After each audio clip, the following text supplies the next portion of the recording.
नमस्कार। आज मेरी चर्चा का विषय है आचार्य शिव पूजन सहाय रचित निबंध मैं धोबी हूँ।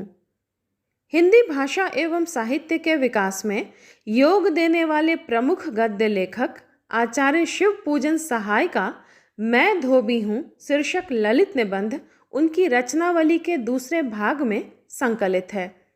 हास्य व्यंग्यात्मक तथा आत्मकथात्मक शैली में लिखे गए इस निबंध में धोबी अपनी राम कहानी सुनाता है।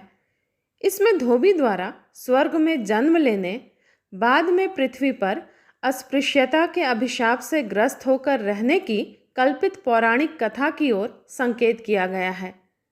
निबंध के प्रारंभ में अपने कार्य की महत्ता का प्रतिपादन करते हुए धोबी अपनी तुलना भगवान से करता हुआ कहता है, मैं धोबी हूँ, भगवान भी धोबी हैं।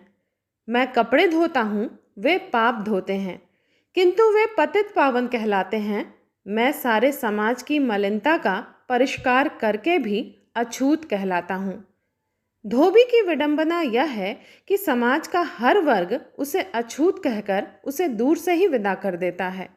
ईश्वर तो केवल उसी पापी का उद्धार करते हैं जो उनकी शरण में पहुंच जाता है, जबकि धोबी घर घर घूमकर लोगों का पातित्य दूर कर पवित्रता वितरित करता है।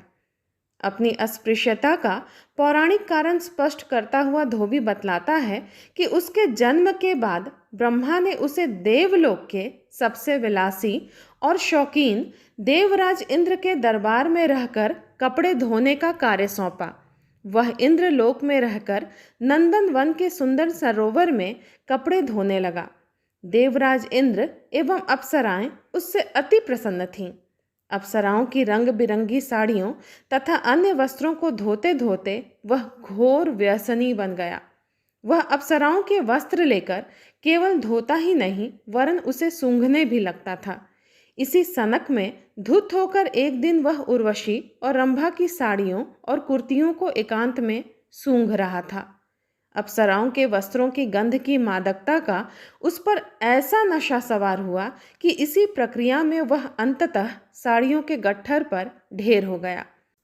उसी समय नंदन वन में विहार करने निकली अप्सराओं की दृष्टि उस पर पड़ी। पहले तो उन्होंने उसे जल के छींटे देकर होश में लाया और फिर उसकी चोरी चोरी चलने वाली वासना क्रीड़ा पर क्रोधित होती हुई बोली, जा तू स्वर्ग भ्रष्ट होकर मर्त्य लोक में अपने मन की मलिन वासनाएं पूरी कर। यह देवलोक है, यहाँ वासनाओं का गुपचुप खेल नहीं चलता। यहाँ तो लालसाओं की स्वच्छंद लीला हुआ करती है। कपड़ों की मलिनता दूर करने की शक्ति तुझ में नहीं है।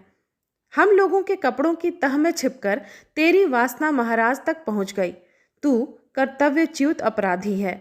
विधाता ने तुझे पतित पावन बनाकर शुभ कर्म सौंपा, तू मनोविकार का शिकार हो गया। तेरी पूर्वकृत सेवाओं का स्मरण कर केवल इतना ही दंड दिया जाता है कि पृथ्वी तल के मानव समाज में तू अस्पृश्य समझा जाएगा, क्योंकि वासना तेरी नस नस में बस गई है।